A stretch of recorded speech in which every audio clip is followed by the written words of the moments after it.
Let's talk about the food. Okay, You know, I might geek out a little bit. Chad, I know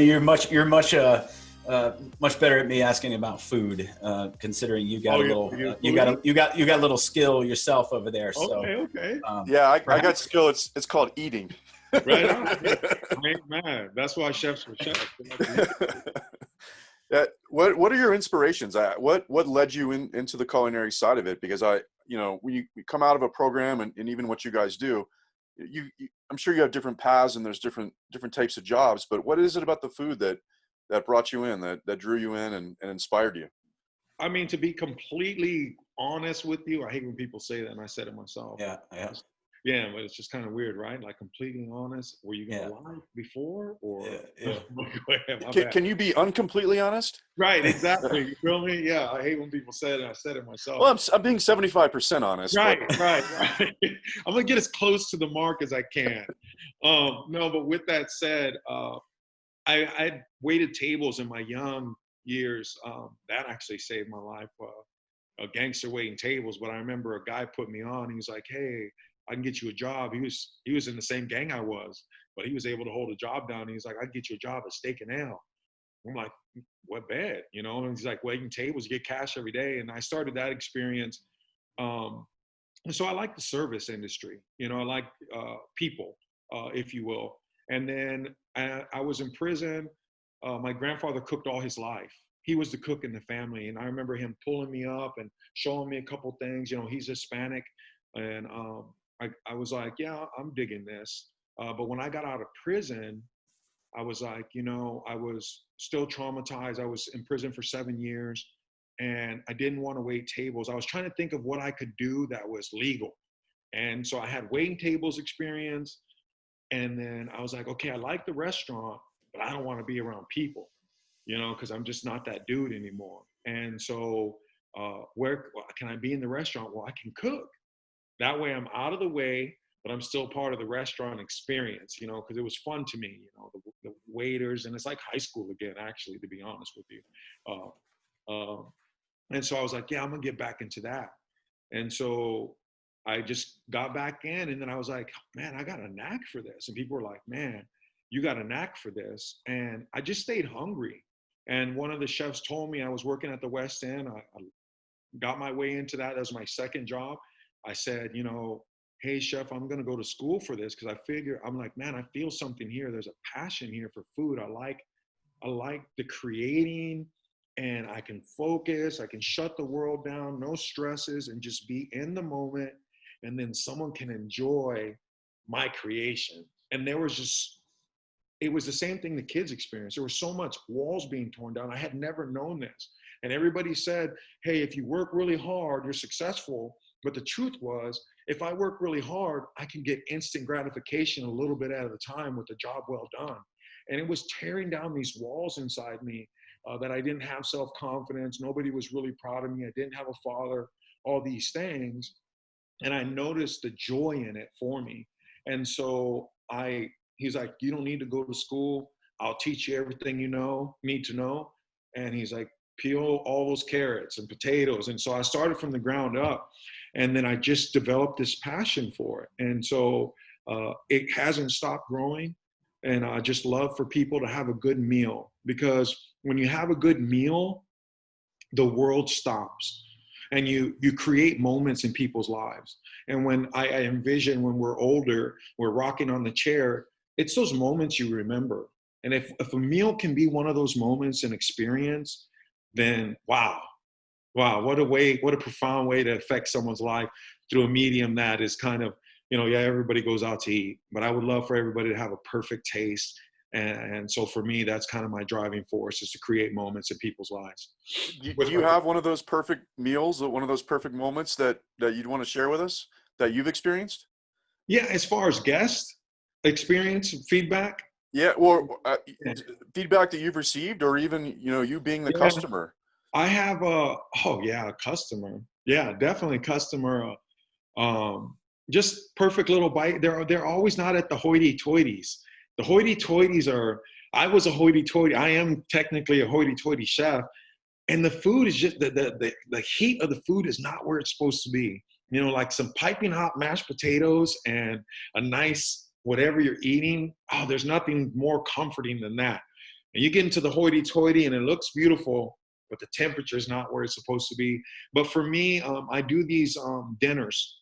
We do dinners right now. And so we have donors who donate to us. We're a bootstrap ministry. We don't take any funding from federal government or local government because we are Christian based. Not that you have to be a Christian to be in the program, but so we have donors and they will donate money and we'll go into their homes. And, you know, these are some pretty affluent people. I mean, they got money.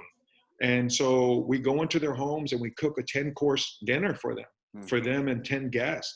And when I knock it out of the park, and my friend, Chris Haskins, who's the co-founder, he's a chef too. He won't say he's a chef, but he acts like a chef. But with that said, we kind of go head to head. And so there's that excitement. And then it just translates to the guests because they're part of this competition and they just love it. And so one lady told me, she said that I had done a dish with a play on, it was a play on, I can't remember the dish, but it was, I made asparagus, shaved asparagus, and I made kind of a beurre blanc sauce with a sunny side egg up and pancetta and Parmesan cheese. And she said that was the best dish she had ever had in her life. It was delicate, it was nice, it was perfect. And so that right there, I mean, if anybody tells you, man, that's the best thing I've ever had and you had a hand in it, you're there. You feel me? You're doing the right thing. Yeah, I don't care what you're doing in life, whether it's customer service or retail or wherever you're at, you know, what you guys do. When someone says, man, that was the best experience I've had in my life, whether they're in their feelings, man, I mean, you've done it, right? So it's Absolutely. good. Yeah. So for me, that's the pinnacle.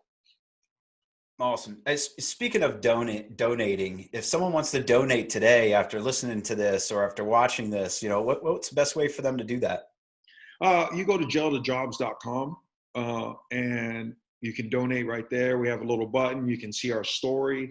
We're looking for volunteers. I know you guys are in different states, but maybe one day one of Jail to Jobs will be in your state. I mean, there you go. This is a program that has a recidivism rate of 17% versus 78%. And so we have a lot of attention on us in regards to like, what are you guys doing? It's different. It's completely different. A bunch of ex-cons dealing with convicts and roughneck dudes from the block. And we're paying them money every week and we're taking them to work. And so I just want to, you know, shout out to all our hiring partners, people like you guys who are saying, yeah, we'll take 5 of your kids and we'll give them a shot in our company and give them a skill set and do all those things. And so with that said, they can donate online and look at our story. Look at a story because you can see the proof in the pudding. And so for us, a big testament, and I'm going to be quiet.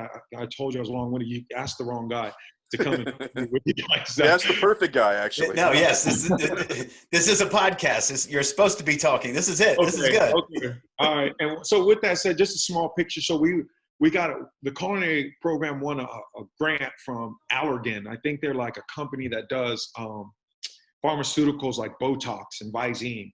And so they took us to Baylor out there in Waco, and we were in the VIP suite and, you know, funny places that this job takes me, but we're there and Ronald McDonald was there and the Special Olympics were there, all these heavy hitting nonprofits, if you will, just heavy hitting. And we're like Jail to Jobs.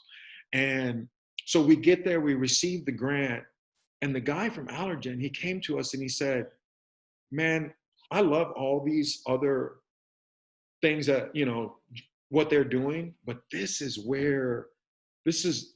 something that's really relevant right now. And we need to get more of this coming through. And what was crazy, there was 4 of us there. And after the whole social engagement kind of dispersed and everybody's chilling, every single person from Jail to Jobs had a line of 3 or 4 people that wanted to talk to us. Do you know why? Because they wanted to talk to us about a brother that was in jail, a cousin who was in jail, a friend that they knew who was in jail. See, what's not normal for social talk is the fact that I have family members that have made a bad choice and are victim to, the penal system, or, victim to their bad choices. That's not social talk. We don't talk about that. But the truth is, that's the underlying cancer of the United States. We make up 19% of the world's population, yet we house 51% of the world's population is incarcerated in the United States. And we don't even make up 19%. And like, Mm-hmm. it was mentioned earlier, it's a business. And so when people find like, oh, you're a criminal, but I want to talk to you about some things, how to help me out. This is needed. Everything else is needed. I'm not saying Ronald McDonald, that's not needed, because they're a blessing to many people. But this has been ignored far too long. And we need to breathe life into this as if it were Ronald McDonald, as if it were Special Olympics, because this is affecting our country, our taxpayers. And these people are not forgotten. They're not send them to jail. They're criminals, no good. We need to get them back, because, I live in my neighborhood right now, and I'm paying my taxes, and my name is on my house, and I'm doing we are members of society. I'm mowing the lawns, and I'm watching out for your neighbor. I'm watching for my neighbor, and I helped my neighbor during COVID, and we're ready to get back in there. And when you say that we're down and out, and you don't give us the means to be able to turn it around, well, then you're ignoring something that will continue to pull us down financially. Also, we have a catering program within the culinary. We do one-off meals. So this is how we've transitioned since COVID. We now package family meals, and people buy them online, and they can come pick them up. And so since we're at a stay-at-home order right now, our other catering arm, which does lunchtime caterings, healthy food and all that, it's not operational, but we are still keeping it moving. If you guys are in Texas, whoever's watching, or Austin specifically, Texas too general, look us up. We have weekly menus, and it's a one-off meal for you and your family. Reasonable price, $50, and it feeds 4 to 6 people. Awesome opportunity to partner with us so that we can keep it moving for these kids. Because some of these kids can't store up on groceries. Some of these kids don't have that money. And this is an opportunity for them to be able to keep their household up. Because a lot of them have lost jobs, and there's just not, the job market's not the same, and you guys know that. Absolutely. Everyone, please visit jail2jobs.com and check it out and make a donation, whatever is comfortable, because we certainly need to keep this funded and keep this moving forward. And hey, look, for everybody listening and watching, obviously get involved. I mean, I think that's the thing. Take action. Take action. That's what I kind of want to just after hearing this. If you're not ready to take action, you're never going to be ready to take action. So help these guys out any way you can. For those of you that are listening, check them out. Amazing stuff that you're doing there. Chad, you want to kind of roll into? Yeah, I mean, speaking of taking action, there's really nothing more action-packed about our podcast than something we call the Baker's Dozen. It's 13 questions, rapid fire. First thing that comes to your mind, just throw it out there for us. You seem excited about this part, and that's what scares me. Look at that smile. Excitement on your face, dude. So I'm a little scared, yo. You should be scared. You should be scared. Okay. All right. Here we go. What's the your Baker's favorite Dozen? type of cuisine? What's my what? Favorite type of cuisine? Mexican food. What about your favorite meal? Tacos. Do you have a favorite ingredient? Garlic. What about your favorite restaurant? Oh, you can't know, man. You can't. Come on. Food truck. What is it? Food truck. Food truck, man. If you go to one, man, you might be surprised. Yeah. It's kind of like Christmas a little bit, just go to a food truck. That's where the soul, that's where everybody started, right? They started somewhere small and they got bigger. Some of these generic restaurants that pump out this food, I'm not going to say nothing about curtain restaurants, but everybody who might be watching this that knows me knows what I'm talking about. But I cannot stand factory stamped out food. I might as well just go ahead and just go buy my microwave dinner and eat that. But food trucks, explore, get out there. Absolutely. Right on. Now, what about red chili or green chili? Green. Always green, man. Always green. And bring something different. You can smoke it. You can do everything to it. Do you have a favorite flavor for wings? Garlic Parmesan. See, garlic again. Yeah. Garlic And Parmesan. drums or flats? Oh, flats all the time. Got to pull the double bone out, bro. How do you know it's good if you can't do the move? If you can't do the move and both the bones come out, then whoever cooked this is a trash. You feel me? The drum heads are good, but you got to get around them. But that wing's going to let you know something. You can't get the drums in the sauce either. Yeah. They don't go all the way in the sauce. It's cumbersome. You know what I'm saying? I'll have to send Salo the piece you did on drums or flats. Yeah. The follow up. It's heated. People are in a lot of different really. I thought flats would be hand down. Oh, it's people are stamping their flags in that one. Oh wow, that's cool. I gotta see that, man. I want to see that. Okay, with this question, there's really no right or wrong answer here, but what's the most valuable piece of equipment that you use in the kitchen? My knives. They're my best friends. I actually think that they talk to me sometimes, but that's neither here nor there. Nice. Switching gears from food, what's your all-time favorite movie? All-time favorite movie, this is going to sound weird because I've been in prison and did a lot of time. I'm a big dude, 6'4", 300 pounds. What Dreams May Come by Robin Williams. That is a classic movie. Yeah. That very underrated, but very good. And the visuals underrated. Very underrated. I'm going to have to watch it this weekend then. Yeah. And the visuals, like the everything. Pictures. The storyline and everything like that. It's a moving piece. It definitely is. Wow, I haven't thought about that movie in a long time. I'm glad that you're aficionado, that you liked it. I love that movie. Yeah. What about sports? We have a lot in common. Do you have flat? Are you a flat guy too? You know, with the flats and the drums, I like them both. I really don't discriminate. You gotta stand for some. This is one where I stand for some, or you'll fall for anything. Come on, homie. Hey, trust me, I'm opinionated about a lot of things, but this is one, to me, the sauce is the most important part of what's on the wing. I don't really care what the delivery vehicle is. Just give me a good sauce. Okay, I feel you. Yeah, that's reasonable. I can dig it. Yeah. What about sports team? Favorite Houston sports team? Texans. Die hard. I'm Houstonian. Yeah, Houston Texans. All the way. Nice. And no, I didn't cross over when they went over to the Titans. I cut off my left arm when they left. Yeah, Who do you admire? Go ahead. Who do you admire the most? Oh, man, that was heavy, bro. I thought these were like light. Who do I didn't write that one, did I? I mean, I don't mean to be all spiritual, but just Jesus, man. He was a radical. He did things differently.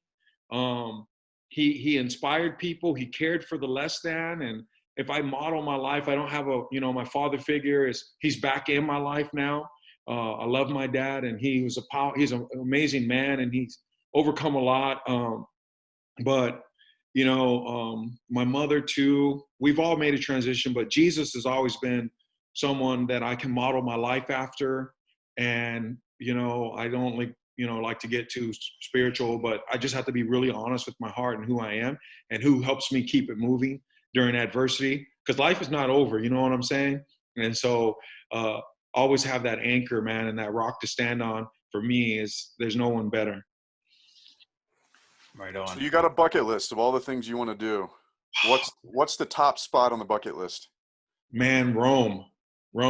I haven't lived. I'm 44, and I most of my life has been in and out of jail. I haven't even been to Las Vegas, but Rome. I'm a history buff, man. I like the old history, and I'll just I'm into like antiques and stuff, even though I can't afford it.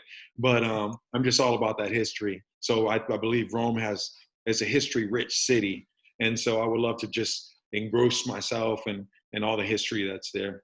I heard the food's not too bad either. Yeah, I don't know if you like marinara. I'm not strong on the Italian. I'm good with it, but it kind of, it has one tone sometimes for me, you know? Last question of our Baker's Dozen. Best place to buy baked goods in your area? Baked goods. Oh, I'm not a sweets man. Let No? me just throw one out there. I can't. I don't want to do something. I got to keep it 100. I'm not a sweets person. So I don't know. Maybe if my wife was here, she would be like, oh, I don't know. All good. All good. Appreciate you being honest there, man. That's awesome. So, hey, Saulo, thank you so much for your time. Obviously, you're living a life of significance. It's amazing. It's an honor to spend some time with you, have you tell us a little bit about what's going on, opening up and sharing your story with us and with our listeners, man. And everybody, whatever you can do, like go to jail2jobs.com. That's TOjobs.com, right? Yeah. Look up these programs, support these folks. And I know this isn't going to be our last conversation with you.